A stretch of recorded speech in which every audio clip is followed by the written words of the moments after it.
बंधु माने आजिर एही कार्यक्रम को आपण मानकु स्वागत। आजिर एही कार्यक्रमटी मेष राशि व्यक्ति विशेष मानक पई बहुत गुरुत्वपूर्ण अटे।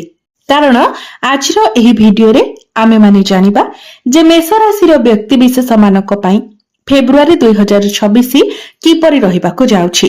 फेब्रुआरी मासरे आपणकर जीवन रे केउ सब परिवर्तन आसीबाको जाउछि, केउ सब विशेष घटना आपणक जीवन रे घटिबाको जाउछि। फेब्रुआरी मासरे आपणकर स्वास्थ्य, शिक्षा, प्रेम जीवन, वैवाहिक जीवन, भाग्य, क्यारियर एवं व्यापार वाणिज्यर स्थिति किभଳି रहिबो, नवग्रहंकर स्थिति मध्य किभଳି रहिबो, नवग्रह आपणको केउ भଳି फल प्रदान करिबारे सक्षम हेबे।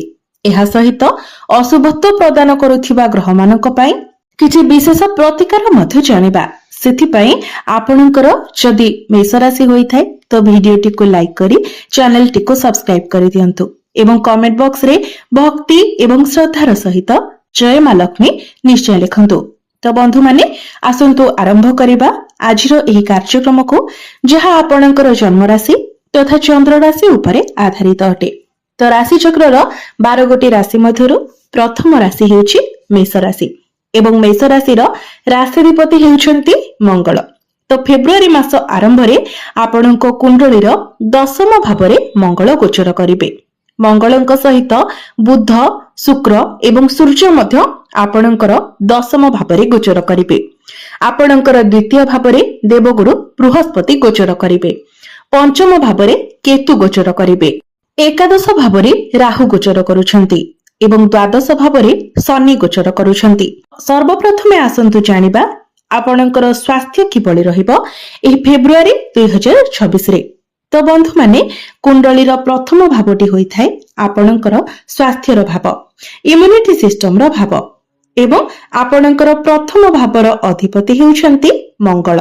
मंगल आपणक कुंडलीर दशम भावरे गोचर करुछंती एवं 23 तारिख को मंगल आपणकर एकादश भाव को गोचर करिवे। तो बंधु माने जेहेतु मंगलंकर स्थिति बहुत भल रहुछि तो निश्चित भावरे आपणकर इम्युनिटी सिस्टम मध्य फेब्रुआरी मासरे स्ट्रांग रहिबो। तेबे शनिकर दृष्टि जेहेतु आपणकर द्वितीय भावरे पडुछि एवं शनि आपणकर द्वादश भावरे अछंती, तो द्वितीय भावटी होई थाए हमर गळार भाव। तेनु आपणकर टिके गळारे इन्फेक्शन भली समस्या देखा देई पारे। एहा व्यतीत आपणकर बुध मध्य 4 फेब्रुआरी को राहुक निकट को चली आसीबे। तो सेठारे बुध पाप कर्त्री होइछिबे, जहा फलरे आपणकर स्किन रिलेटेड टिके प्रॉब्लम देखा देई पारे। एलर्जी, इन्फेक्शन, त्वचारे ड्राइनेस भली समस्या देखा देई पारे। तो एभली किछि छोट मोट समस्या आपणकर देखा देई पारे, नचित आपणकर सेमिति किछि बड़ स्वास्थ्य जनित समस्या देखा जाउ नाही। एबे आसंतु जानिबा विद्यार्थी मानक पई किपरि रहिबो एही फेब्रुआरी 2026। तो बंधु माने कुंडलीर पंचम भावटी होई थाए आपणकर शिक्षार भाव।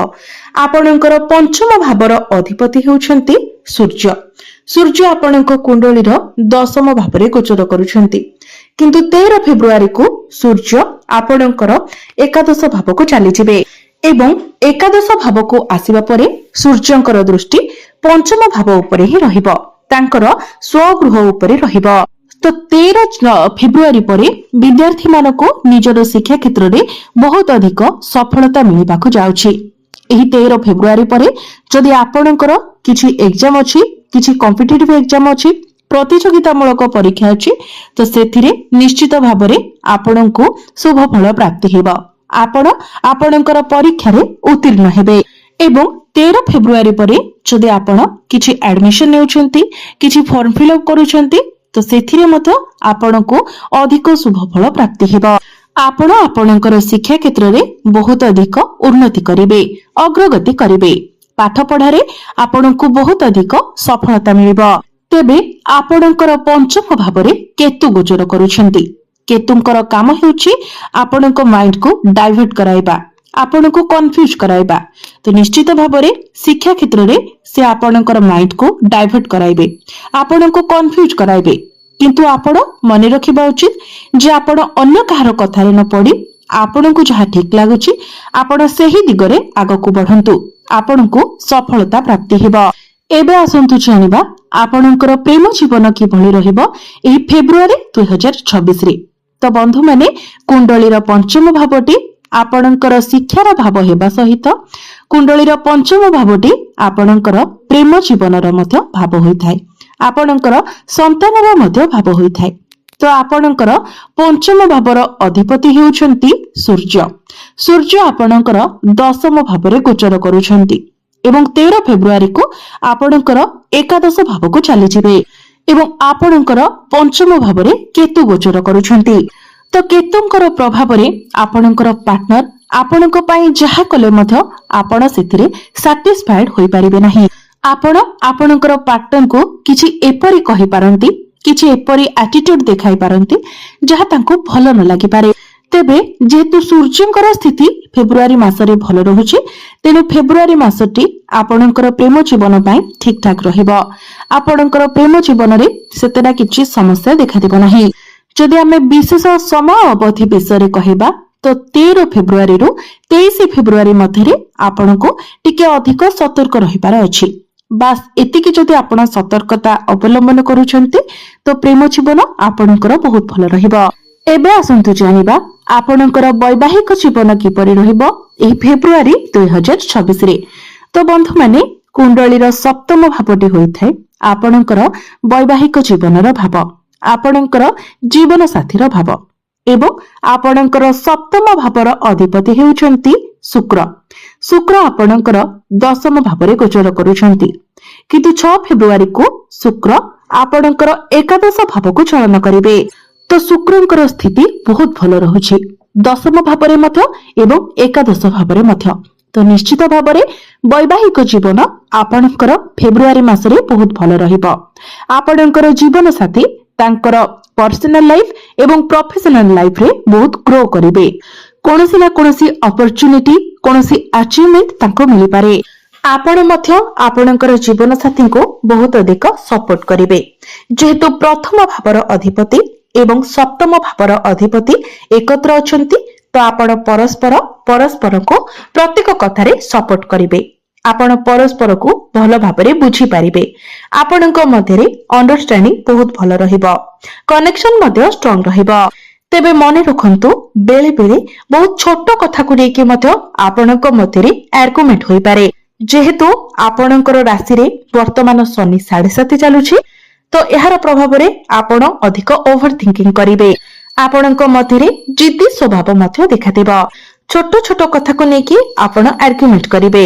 ତ ଏସବୁ ଆପଣଙ୍କ ପାଇଁ ହିଁ ହେବ, ତେଣୁ ଆପଣଙ୍କୁ ହିଁ ଏସବୁରେ ସାବଧାନ ରହିବାର ଅଛି। ଆପଣଙ୍କୁ ଆପଣଙ୍କର ବାଣୀ ଉପରେ ନିୟନ୍ତ୍ରଣ ରଖିବାର ଅଛି।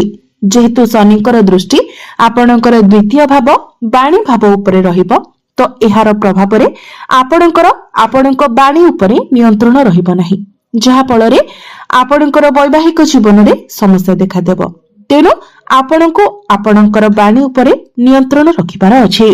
ଏବେ ଆସନ୍ତୁ ଜାଣିବା ସବୁଠାରୁ ମହତ୍ୱପୂର୍ଣ୍ଣ ବିଷୟବସ୍ତୁ ଆପଣଙ୍କର ଭାଗ୍ୟ, କ୍ୟାରିୟର ଏବଂ ବ୍ୟାପାର ବାଣିଜ୍ୟର ସ୍ଥିତି କିଭଳି ରହିବ ଏହି ଫେବୃଆରୀ 2026 ରେ। ତ ବନ୍ଧୁମାନେ କୁଣ୍ଡଳୀର ନବମ ଭାବଟି ହୋଇଥାଏ ଭାଗ୍ୟର ଭାବ ଏବଂ ଦଶମ ଭାବଟି ହୋଇଥାଏ କ୍ୟାରିୟରର ଭାବ। ଆପଣଙ୍କର ନବମ ଭାବର ଅଧିପତି ହେଉଛନ୍ତି ଦେବଗୁରୁ ବୃହସ୍ପତି। ଗୁରୁ ଆପଣଙ୍କ କୁଣ୍ଡଳୀର ତୃତୀୟ ଭାବରେ ଗୋଚର କରୁଛନ୍ତି ଏବଂ ଗୁରୁଙ୍କର ଦୃଷ୍ଟି ନବମ ଭାବ ଉପରେ ହିଁ ରହୁଛି। ଏହାର ଅର୍ଥ ହେଉଛି ଆପଣଙ୍କର ଭାଗ୍ୟ ପ୍ରବଳ ରହିବ। ଆପଣ ଯେକୌଣସି କାର୍ଯ୍ୟରେ ହାତ ଦେବେ ସେଥିରେ ଆପଣଙ୍କୁ ସଫଳତା ମିଳିବ। ଆପଣଙ୍କ ରାଶିର ଅଧିପତି ମଧ୍ୟ ବହୁତ ଭଲ ସ୍ଥିତିରେ ଗୋଚର କରୁଛନ୍ତି, ଯାହା ଆପଣଙ୍କର ଭାଗ୍ୟକୁ ଆହୁରି ଅଧିକ ମଜବୁତ ବନାଉଛି। ଗୁରୁଙ୍କର ଦୃଷ୍ଟି ସମସ୍ତ ଶୁଭ ସ୍ଥାନ ଉପରେ ରହୁଛି, ସପ୍ତମ ଭାବ, ନବମ ଭାବ ଏବଂ ଏକାଦଶ ଭାବ। ତ ଆପଣଙ୍କର ଭାଗ୍ୟର କନେକ୍ସନ ଲାଭ ସହିତ ରହୁଛି, ଅର୍ଥାତ୍ ଆପଣଙ୍କୁ ଆପଣଙ୍କର ଭାଗ୍ୟରେ ଲାଭ ପ୍ରାପ୍ତି ହେବ। ତେଣୁ ଆପଣ ଯଦି ଭାଗ୍ୟ ସମ୍ବନ୍ଧିତ କିଛି ବି ନିର୍ଣ୍ଣୟ ନେବାକୁ ଚାହୁଁଥିଲେ ତାହା ଆପଣ ନେଇପାରିବେ।